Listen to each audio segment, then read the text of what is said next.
Today, we are at the Raymond S. Wilkes Gallery for the Visual Arts.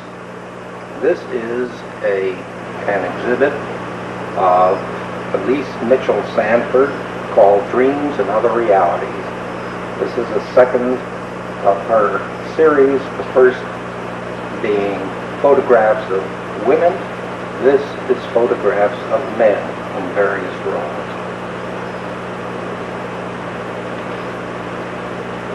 Here we have Ora Anderson as John James Audubon.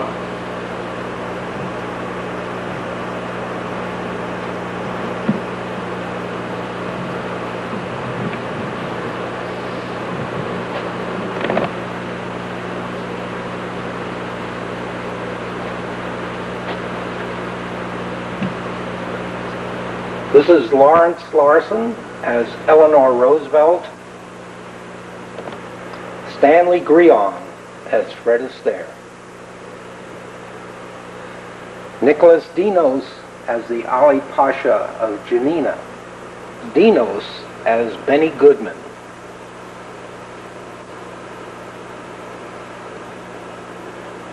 Thomas E. Fisher as Clown 1.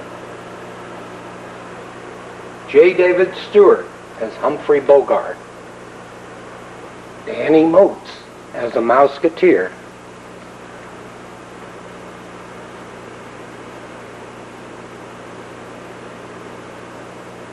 Jacobo Rappaport as Fred Astaire. Robert Borchard as Johannes Brahms. Joseph Agranoff as Gene Kelly.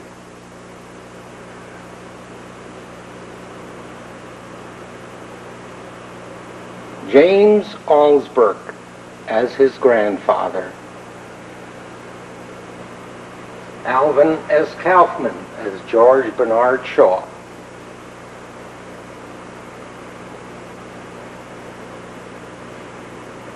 Sam Crowell as Sean Connery.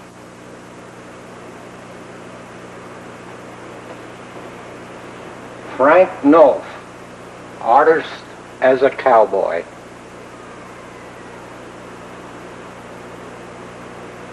Norman S. Cohn as Luciano Pavarotti.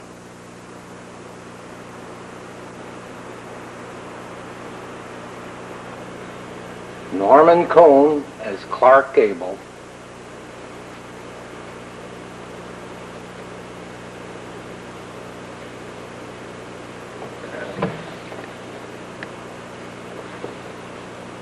Wilbert R. Norman Jr.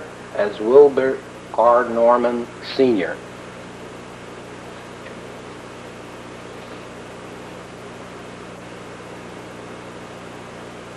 Ray Skinner Jr. as Edwin Glazier, Athens County Civil War veteran. Edward R. Sanford as Gary Cooper.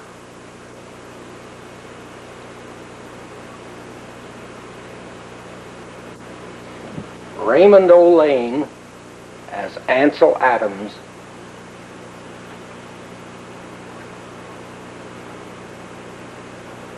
Shepard Black as Tazio Nuvolari. William Scott as Lawrence of Arabia.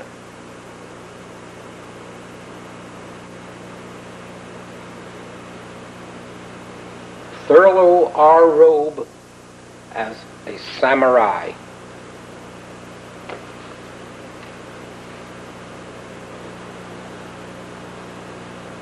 This is a series of 14 photographs with Fred Callister, with homage to Julia Child, called To Skin a Goose.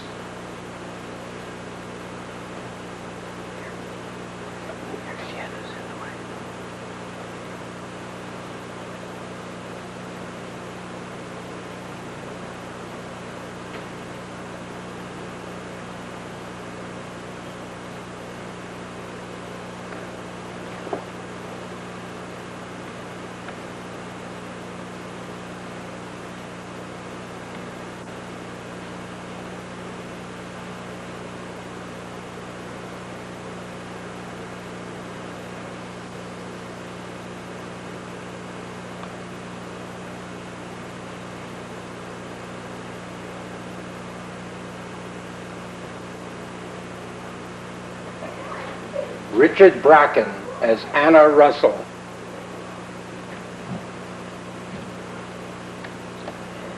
Seabury Quinn as a leprechaun.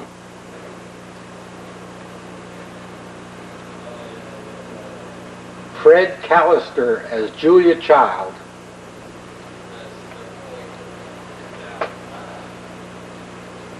We're doing it. Go. George Weckman as Fidel Castro. Edgar Juan as Zorba the Greek.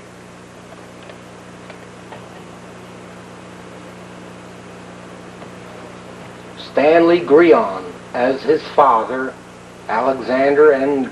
Greenberg.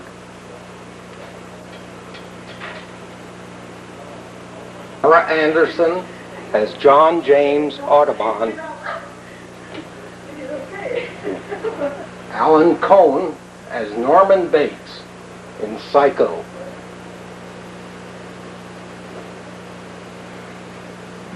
Sam Crowell as William Shakespeare.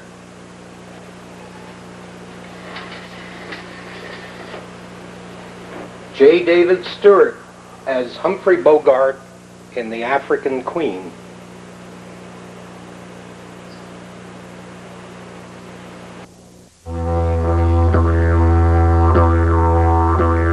Well, soon after I wrote that song, I sang it at a rally in Memphis, Tennessee, and a rally and a march.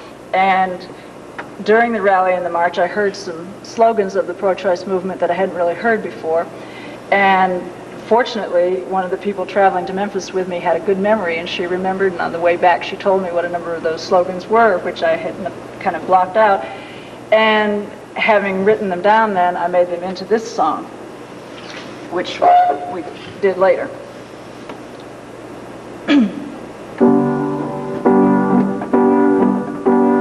Silent no more, we'll be silent no more. We're a voice for choice, and we'll be silent no more. We are women and men, saying never again. We will not go back to hangers that lie. Not the church, not the state. Women must decide their fate. Don't try to replace my rights with your religion. Silent no more, we'll be silent no more. We're a voice for choice, and we'll be silent no more. We are women and men, saying never again. We will not go back to hangers and lie.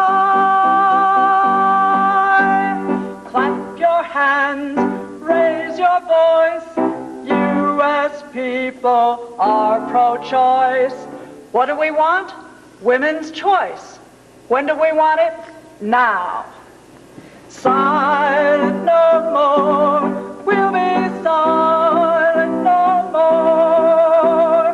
We're a voice for choice, and we'll be silent no more. We are women and men, saying never again. We're a voice for choice, silent no more.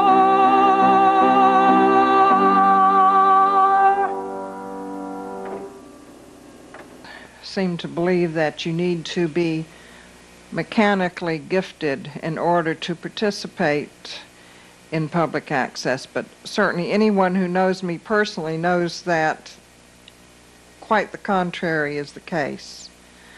The way Kaleidoscope is built is that Sunday morning I start building the program and have it well on its way when Richard Sams joins me in the middle of the day for his time and his contribution much of which is his great talent at graphics on the Amiga.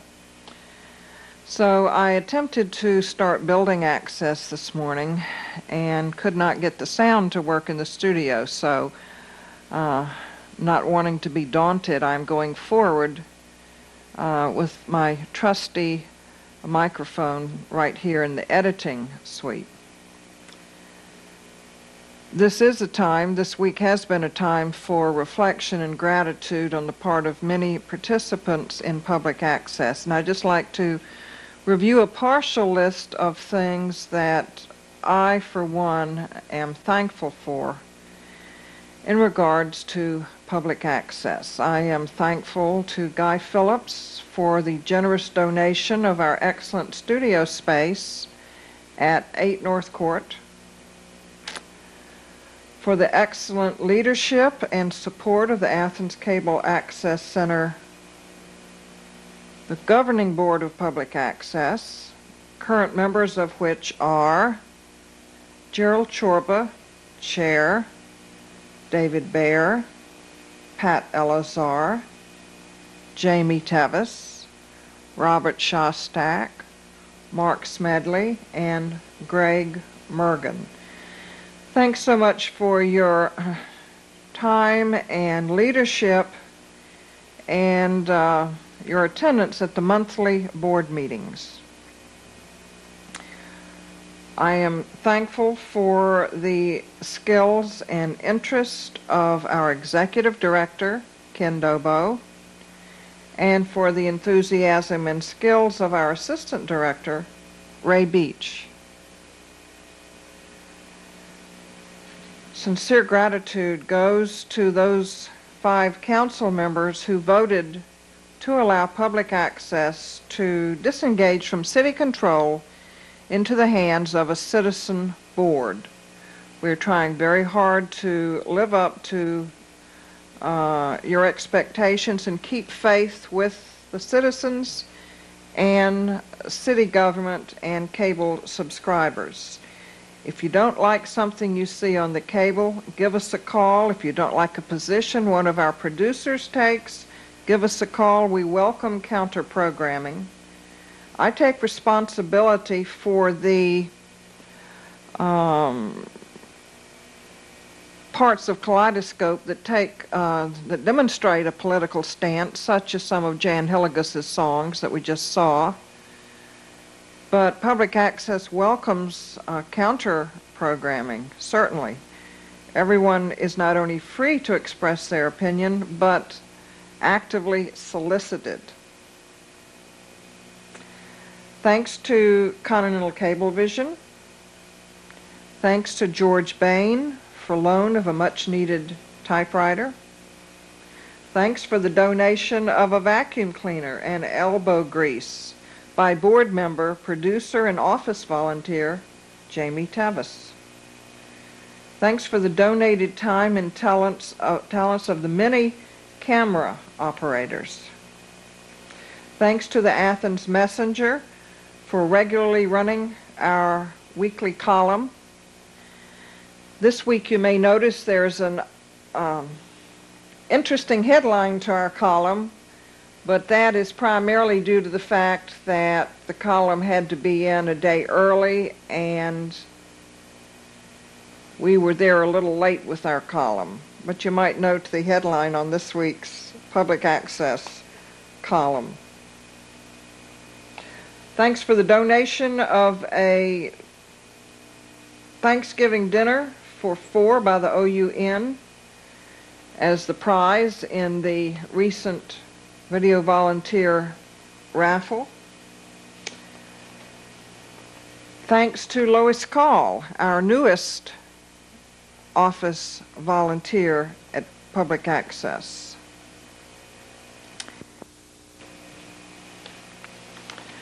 Now we will have a visitor on Kaleidoscope today.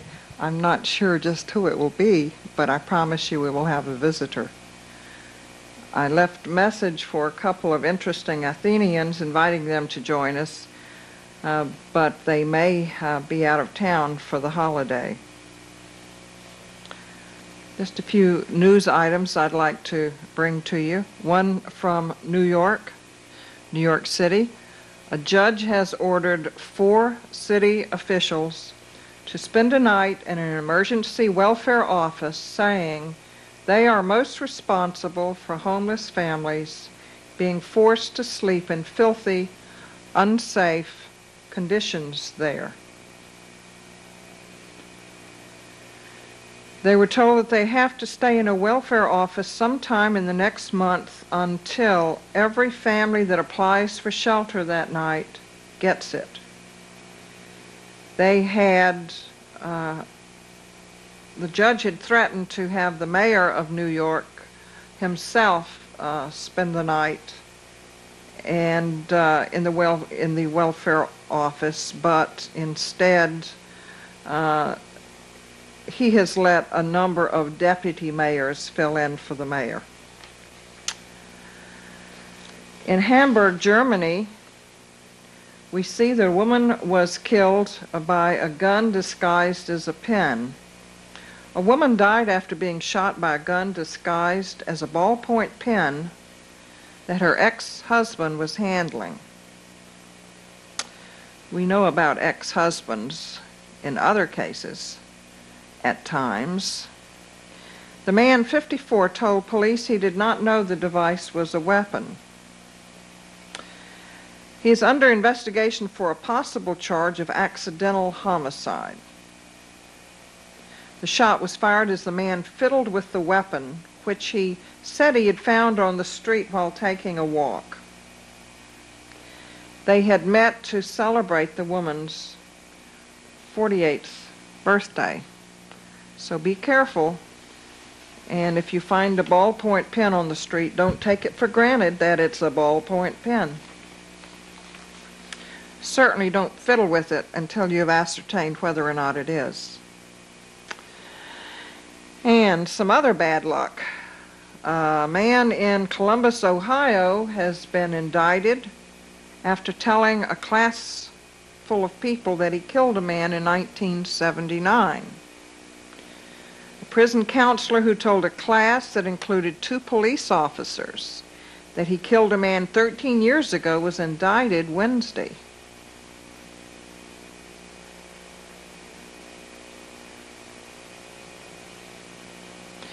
He admitted during a Capital University class discussion on juvenile delinquency in February that he had killed a man in 1979. He was unaware that 2 police officers were in the class. Bad mistake. Apparently, he thought that the statute of limitations had run out and that he could not be prosecuted. However, there is no statute of limitations on murder, at least in the state of Ohio. He had been invited to participate as an example of a former delinquent who had tried to straighten out his life.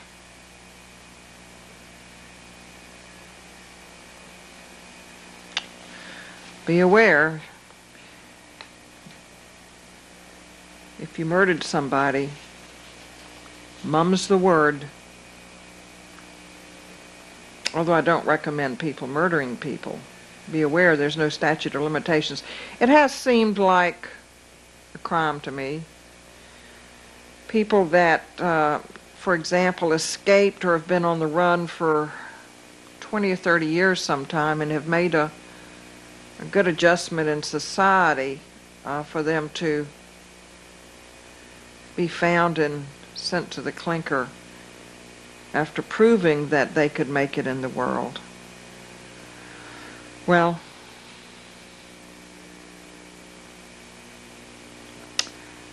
I have no position to take on this gentleman except that it's c'est la vie. I did want to comment favorably on the Athens Messenger's editorial about lifting the ban on gays in the military. Now, this editorial is well thought out, is not recommending any rapid changes of policy, However, they do point out that men and women who have served honorably and well, whose behavior offends no one, are routinely discharged from the services if their homosexual orientation comes to light.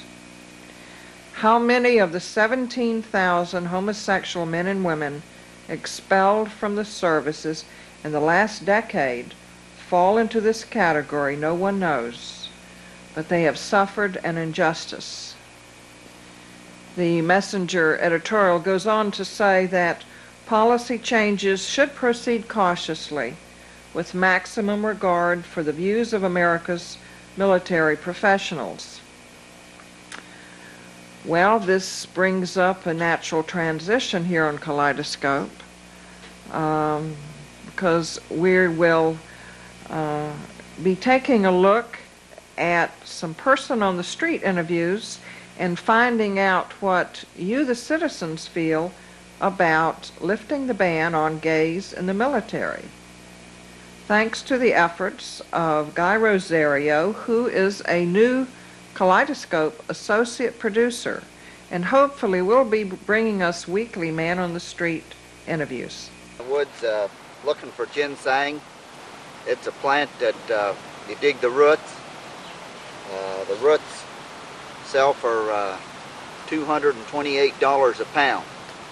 The only thing is with this ginseng, it's becoming an endangered species, and they've made a season on it so that once that you harvest it, the berries, seeds and stuff on it can be replanted, and then it'll keep on growing. If you dig it real early in the summer and you destroy the seeds and stuff, it'll never reproduce.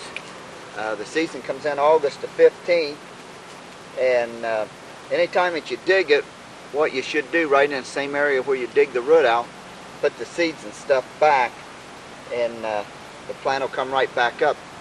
This thing I'm holding here in my hand is a fern, and we call it a ginseng pointer.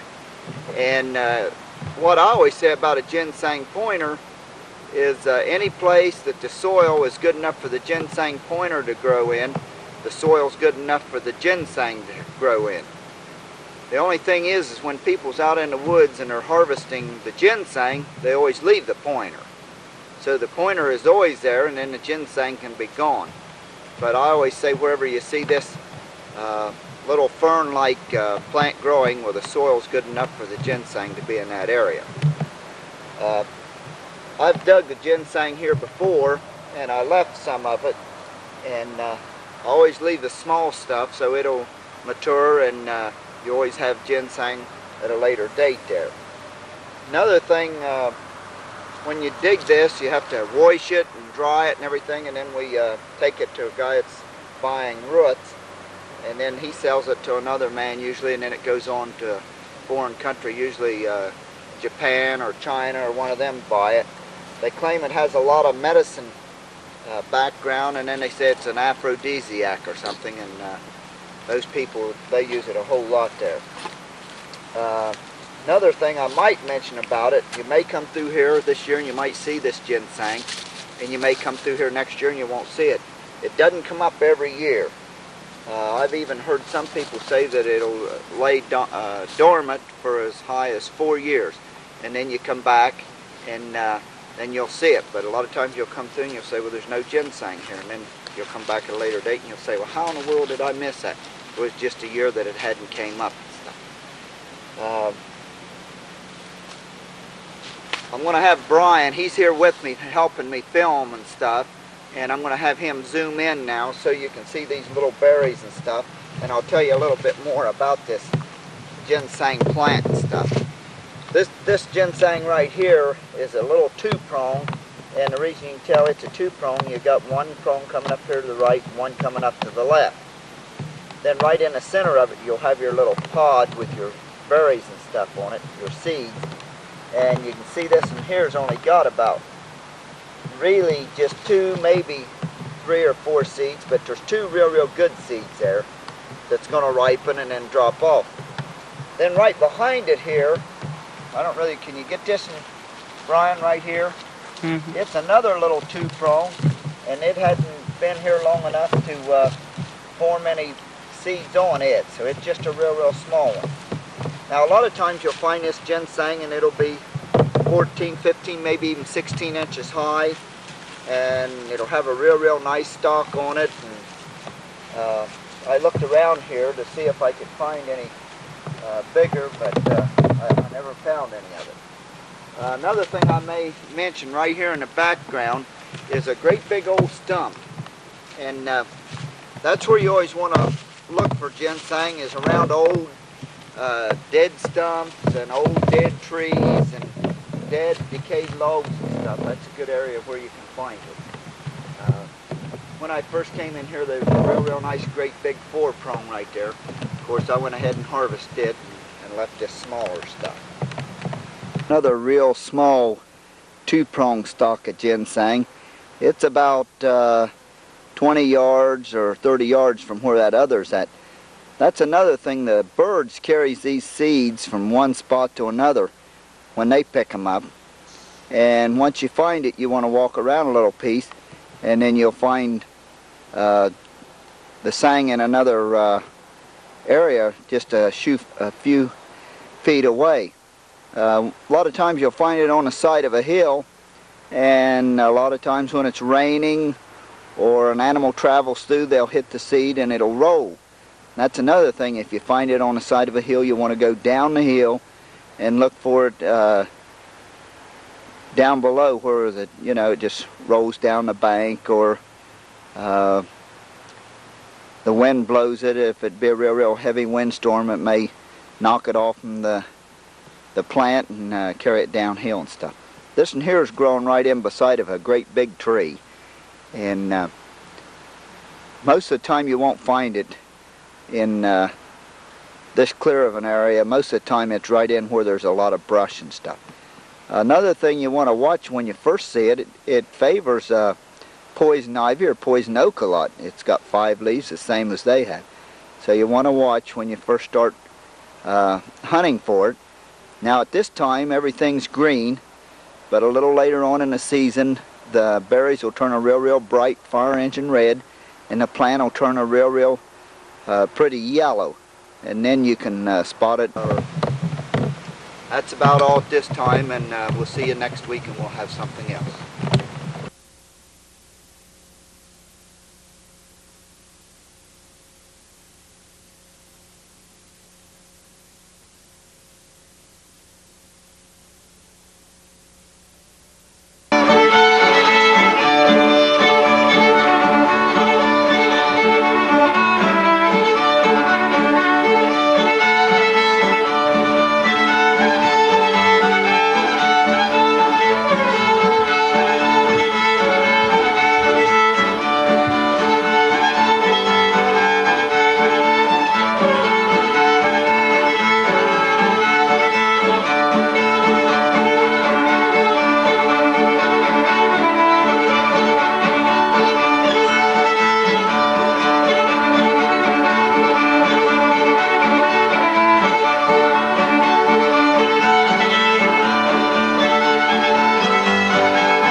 Okie dokie.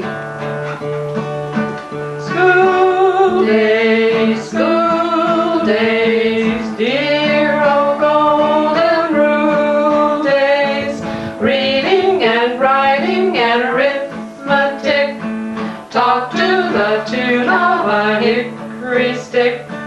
You were my queen in calico, your bashful barefoot foe. You rode on my sleigh, I love you so, and we were a couple of kids. You want to know how I got to school, Natasha? I sure do, Jamie. Tell me how you got to school. Well, up until the 3rd grade, I got there on a horse. I had 3 miles on a horse, and the people, because we were further from school than most people, and my cousins and people down the road, we'd go a mile and meet them, and then try to walk along slow with them so we wouldn't miss all the fun of kids walking to school on the road, you know. We felt deprived because we had to be on a horse, but it was much better. My little grandson is starting to school, and he has his little yellow slicker and lunchbox and all that bright stuff to wear. And they prepared me for riding on the back of this horse behind my sister with a black slicker raincoat that came way down over my legs, 4 buckle boots, and a black hat, rain hat. I was so proud of my new coat. And when I was down in Kentucky, I picked up we kept our horses behind the school in a stall. And a lady was telling me, she's about 70, and she was telling me where she had a long way to come down another road, and then she'd stop and pick up her cousins, and 2 of them came on a pony, and then they'd stop and pick up another younger children, you know, like 1st and 2nd grade, so she was older, and she saw that they all got to school. And one day the younger children went out, about the 6 and 7-year-old, and their pony had a colt. They had to, I don't know how they got it home. She didn't finish the story. I suppose they just went slowly along and let the little colt follow along behind. So at school, while they were at school, their horse had a... And here in Athens colt. County, my cleaning lady, Natasha, told me that horses were provided by the school board if you lived a certain distance away. In Athens County? In Athens County. And her neighbor, the neighbors and children, 1 fence over from her, got a free horse and to play with on Saturdays and haul wood with and sleigh ride and things, and she had to walk. They didn't get a horse because they were just one fence post too close to the school. But you didn't like riding the horse to school yourself? Well, we were one of the few, see, so... So you didn't feel one of the privileged? No, I like to walk along with other people on the road because, you know, things happen, fights and all this stuff. And so we didn't come down this road often, but Annie Maud and Billy Bob were first cousins, our brother and sister, and they fought from the time they left home, threw rocks at one another. They put their lunchbox down and throw rocks. The school their parents were in charge of all the wounds until they got to school, and then the school was responsible for all the wounds until they got home. It took them for hours to get home because they had to go about 2 miles because they threw rocks at one another all the way. Earlier you said, I think your cleaning lady told you about the school buses, the way school buses used to be around here. No, it wasn't here. It's in Kentucky. When I was writing a history down there, they said, don't you know that we had horse-drawn or mule-drawn school buses? And I said, well, what did they look like? Well, they just looked like ordinary buses. I said, well, they couldn't look. It must look like an orange wagon. And when they were pushed, they said, well, they had a plank on either side and a plank in the middle, and they just loaded them full of children and crowded them in there to ride to school on the bus. So they told me who the people are dead now who drove the buses, but 2 of them, 2 different buses, and one was mule-drawn and one was horse. But nobody has a picture of it, so we'll I was thinking, I've never seen a picture of that. I thought maybe it was just an old sawed-off school bus that took the top part off and just put it on wagon wheels, but nobody will give me a very good description. There's only one man living I know of who's ever seen it, so you better... Out there in TV land, if you have any photographs of old-timey school bus, let us hear from you. Horse-drawn. Horse-drawn, right. Horse-drawn. Mule-drawn school buses. I suppose they were orange. School buses have always been orange, I suppose. You think so? Back there? They said it just looked like an ordinary school bus. Speaker is Dr. Tanya Wilkinson, who is on the core faculty of the psychology doctoral program at the California Institute of Integral Studies and teaches Jungian theory and the psychology of women, as well as a course in creation. It's a great pleasure to welcome her. She'll speak on synchronous dreaming. Just while you come up, you can take copies. The last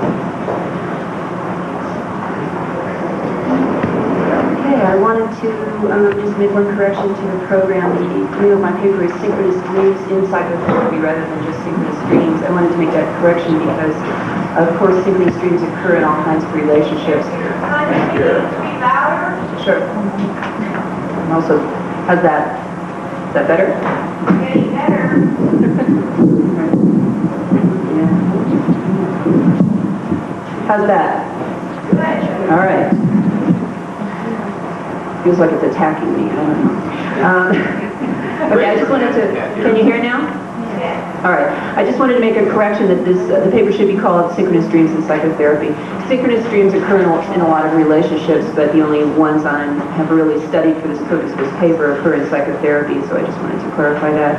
I want to begin by telling you two dreams. A colleague of mine, a psychologist, had a dream in which a rat had attached itself to the soft connective tissue between her thumb and first finger on her left hand. It was biting here.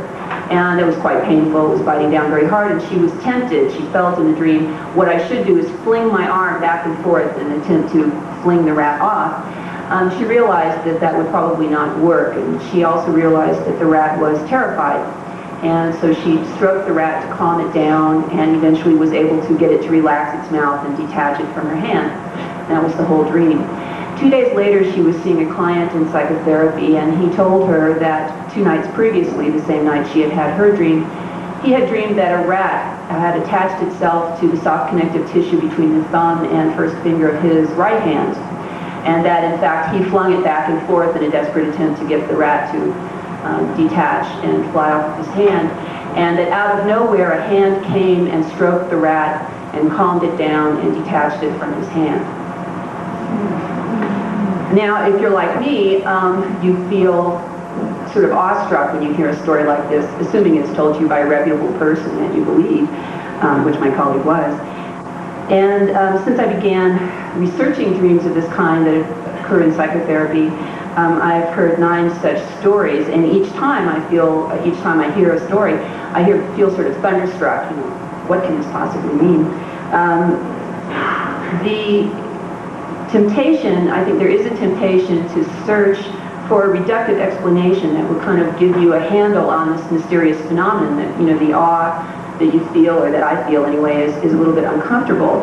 And many psychologists that I've presented these dream stories to offer such reductive explanations, suggesting, for instance, in this example, that my colleague and the client must have discussed this rat imagery before the dreams occurred, and that the therapist completely forgot that previous discussion. That would be a pretty serious problem for a therapist if they would have a discussion like that and then completely forget it. I mean, you know, basically your 2 basic skills that you have as a therapist are you can listen and you can remember what's told to you, you know. So if she's forgetting something that key, it's pretty serious. Materialistic explanations for this kind of phenomenon always seem to involve pathology. You know, in order to come up with a concrete explanation, somebody would have to be pathological. Other kinds of suggestions that have come up are that the psychologist perhaps made up her dream after hearing the client's dream, doing this consciously or unconsciously. If she did it consciously, if she made up the dream and then told me that she genuinely had it, if she did that consciously, then she's a sociopath. If she did it unconsciously, then she's delusional. Once again, you know, we don't have an explanation which is not pathological. Such psychoanalytic concepts as projective identification, or more casually used kinds of explanations like, oh, they have bad boundaries, these clients and therapists have bad boundaries, acknowledge that the unconscious mind of the therapist and the unconscious mind of the client must have had some relationship, some below-ground communication, as it were, but of course continues once again to pathologize that kind of communication. The conceptualization here is that the presence of such experiences is a sign of significant disorder, perhaps a character disorder on the part of the client, maybe on the part of the therapist too, and that the disappearance of these kinds of experiences would be a sign of health or a sign of progress. These kinds of explanations are just too boring. It's just very boring. I want to believe that the experience of awe is a valid type of knowing. In other words, that the presence of awe in my reaction to a phenomenon means something real about the phenomenon, and that since most people, I think it's fair to say most people, when they hear stories like this, do have that kind of response, that means something real about the phenomenon, and consequently a reductive explanation which destroys the experience of awe is an explanation which ignores something important about the event. I had a dream in which I was going down to a place in San Francisco called Fort Point, and Fort Point is a little area of land that's underneath the Golden Gate Bridge, looks out over the bay, the section of the bay that's underneath the Golden Gate Bridge. It was night, and there was a gorgeous full moon, and I went down to the place in Fort Point where you can really look right out over the water.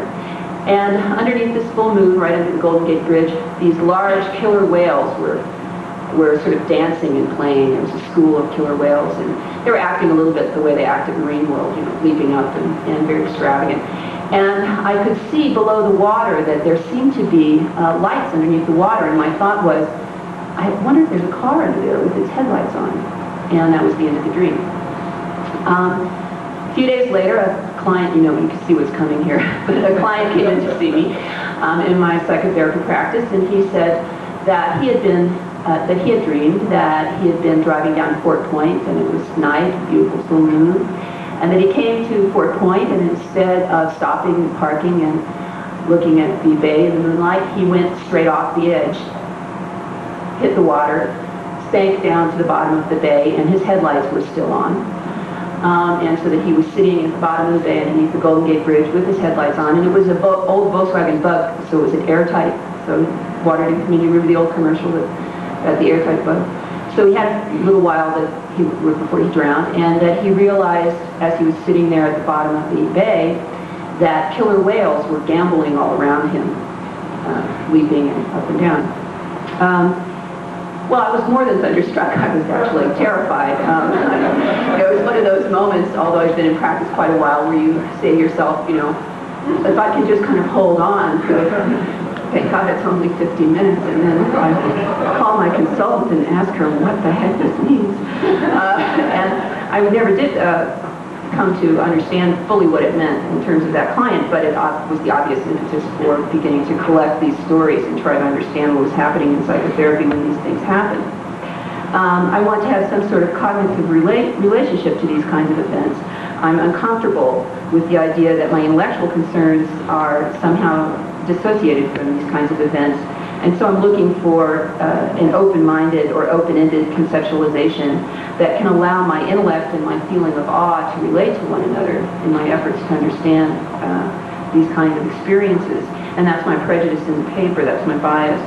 For the purposes of this paper, synchronous dreams are those in which the therapist and the client experience strikingly similar dream imagery on the same night, without any discernible or trackable link, no tangible event which could account for that. In order to be included in this discussion, in this paper, the therapist must have written down his or her dream before hearing the client's dream.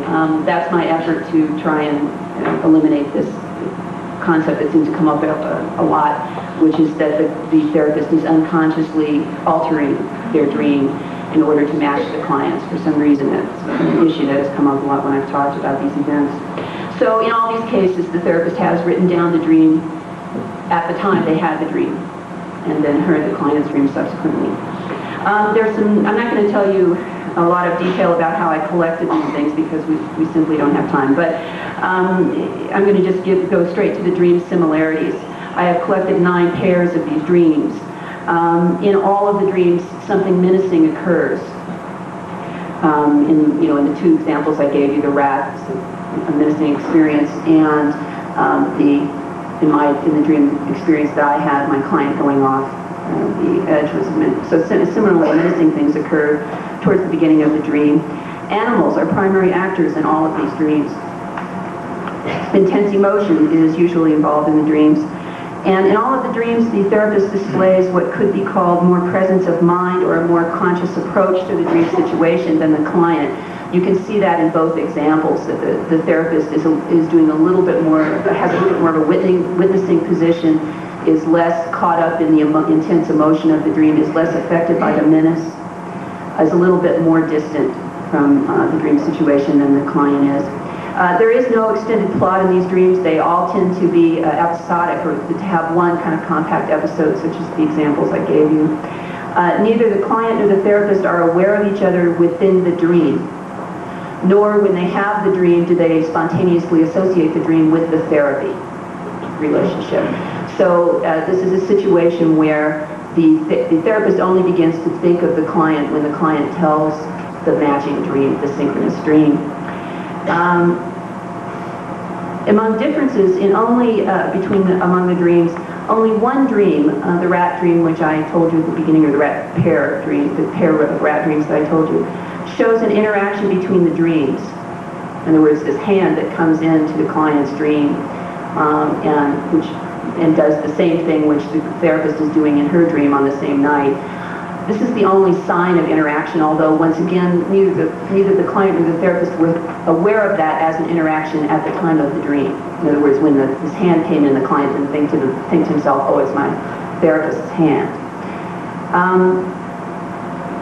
The settings vary. There's no similarity in the settings. There were no themes there. They could be outside, they could be inside, they could be in known places, unknown places. Some dreams were set kind of nowhere in particular. People were so focused on the action that they didn't even notice the setting.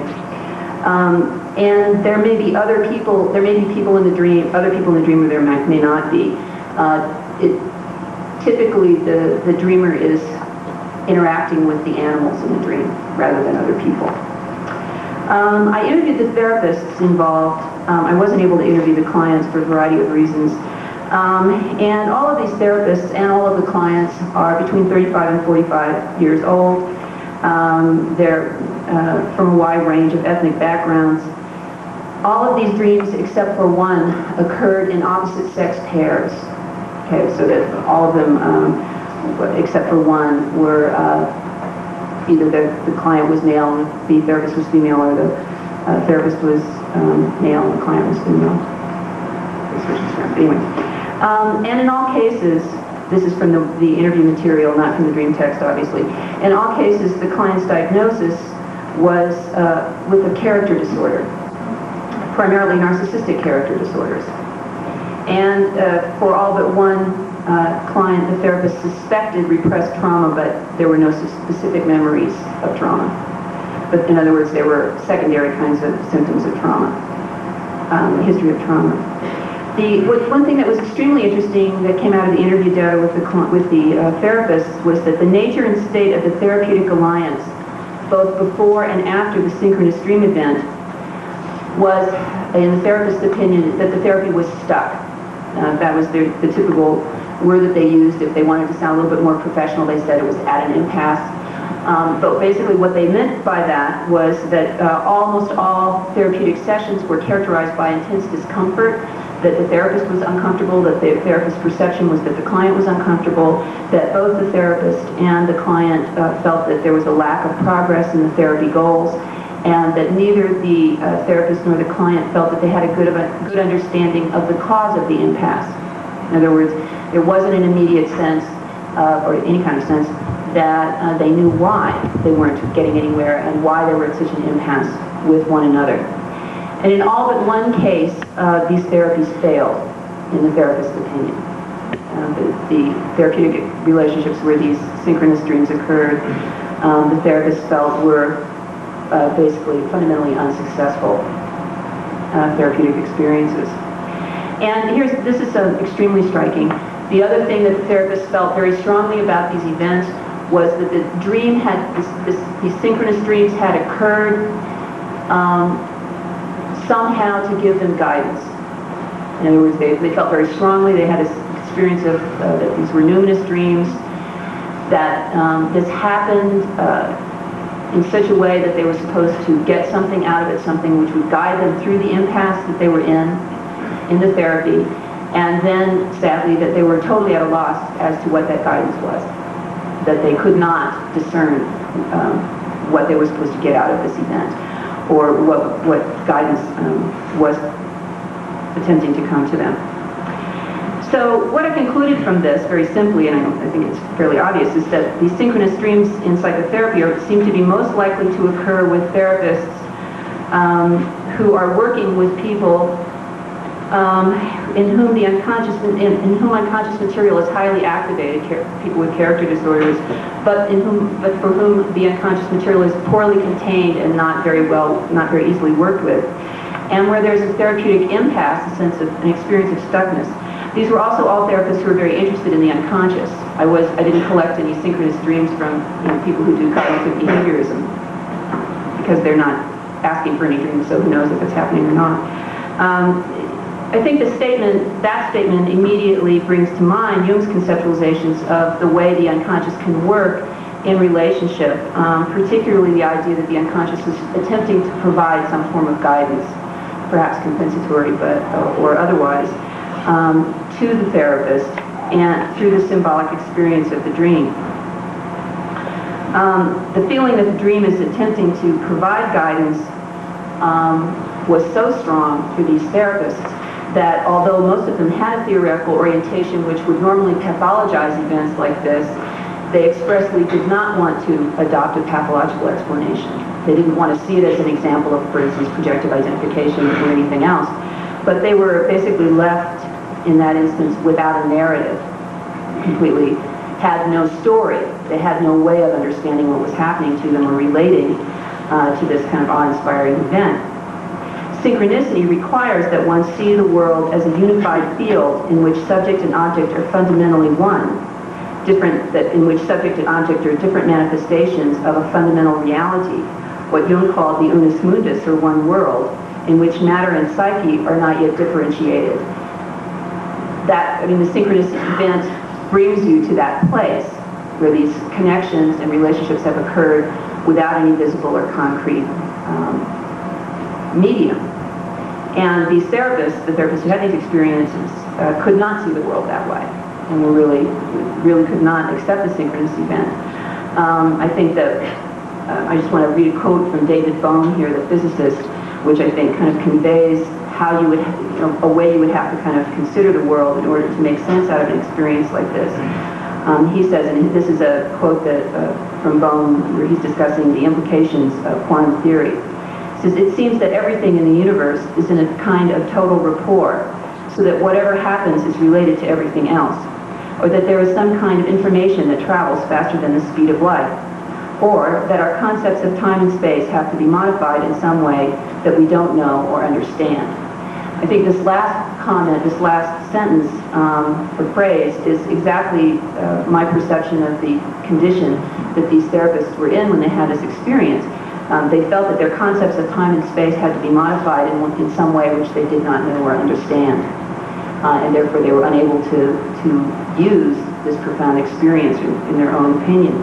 Now, I had a very interesting experience myself. I presented this material to a group of anthropologists at an interdisciplinary meeting, and they had some very interesting comments, and I just wanted to take a few minutes to tell you what their comments were. They were interested in the Jungian view. They were interested in Jung's concept of synchronicity and how that related to physics, the new physics. But they also pointed out that there were two important aspects of all of these dreams which were inadequately addressed by that framework. One was that I had failed to address the fact that that animals were major players in these dreams, and that I hadn't really thought that through.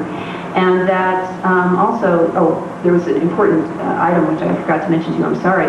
I hope you remember I said all but one of these 9 instances the therapy failed. The one instance where the therapy did not fail was the instance of the first dream that I gave you, the 2 rat dreams.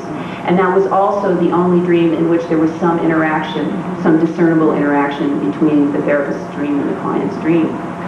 And so looking at those 2 issues, that fact and the fact that animals occur as major players in all these dreams, the anthropologists that I presented this material to suggested that shamanic narratives might give me an interesting sense or an interesting way of understanding these dreams. And I'll just comment on that very briefly. The basic notion here is that the therapist and the client have unknowingly come into a relationship similar to that which shamans sometimes have with patients, a relationship in which healing takes place in a shared dream time. But in these instances, the therapist is insufficiently trained in that particular use of dream Malcolm Margolin in The Way We Lived quotes the following dream fragment of a Mojave shaman's dream, quote, "A buzzard came and sang a song to me, and he said, when you sing and blow your breath at the darkness of disease in your dreams, it will disappear." Margolin's comment is, quote, "Dreams like this are possible only with the people among whom dreaming was more than an uncontrolled and random activity of the mind, but for whom it was an important and well-cultivated art." Obviously, these therapists had no opportunity to cultivate that art. In fact, the usual art of dream interpretation that they had been trained in, they refused to apply to these dreams because they felt it would destroy the felt experience of the dreams. Eliade states that the shaman's instructions often take place in dreams, and it is in dreams that the sacred life is entered and direct relations with God's spirits and ancestral souls are reestablished. It is in dreams that historical time is abolished and mythical time regained. I think that may account for the guidance element that all of these therapists experience so deeply, since that perhaps that something from this mythical time was trying to give them an instruction which they failed to take for the most part, except in this one instance. A final just interesting note that I'll give on this, collecting this data, is that I had called all of the therapists. So this is data that I collected over a number of years, and I called all the therapists involved to tell them that I was trying to put together a paper. I was working on a paper about synchronous dreams, and with the exception of the woman who had the rat dream that I told you was the very first dream, all of the therapists involved forbade me to quote their dreams in the paper. They didn't want the dreams written down or disseminated to anybody else, and that was a very interesting experience. For some of them, it seemed to be that this felt like such a sort of numinous event that they didn't want it written in an academic paper. But for about an equal number of others, they seemed to feel ashamed of the dream and feel that if it was presented in a professional context, that it would be pathologized. Perhaps, I don't know if that was a fair fear or not, but it was an interesting kind of experience for me to get that reaction from them. It was okay with them if I discussed the sort of general findings, but not to quote the dreams themselves. Maybe that's why you didn't understand.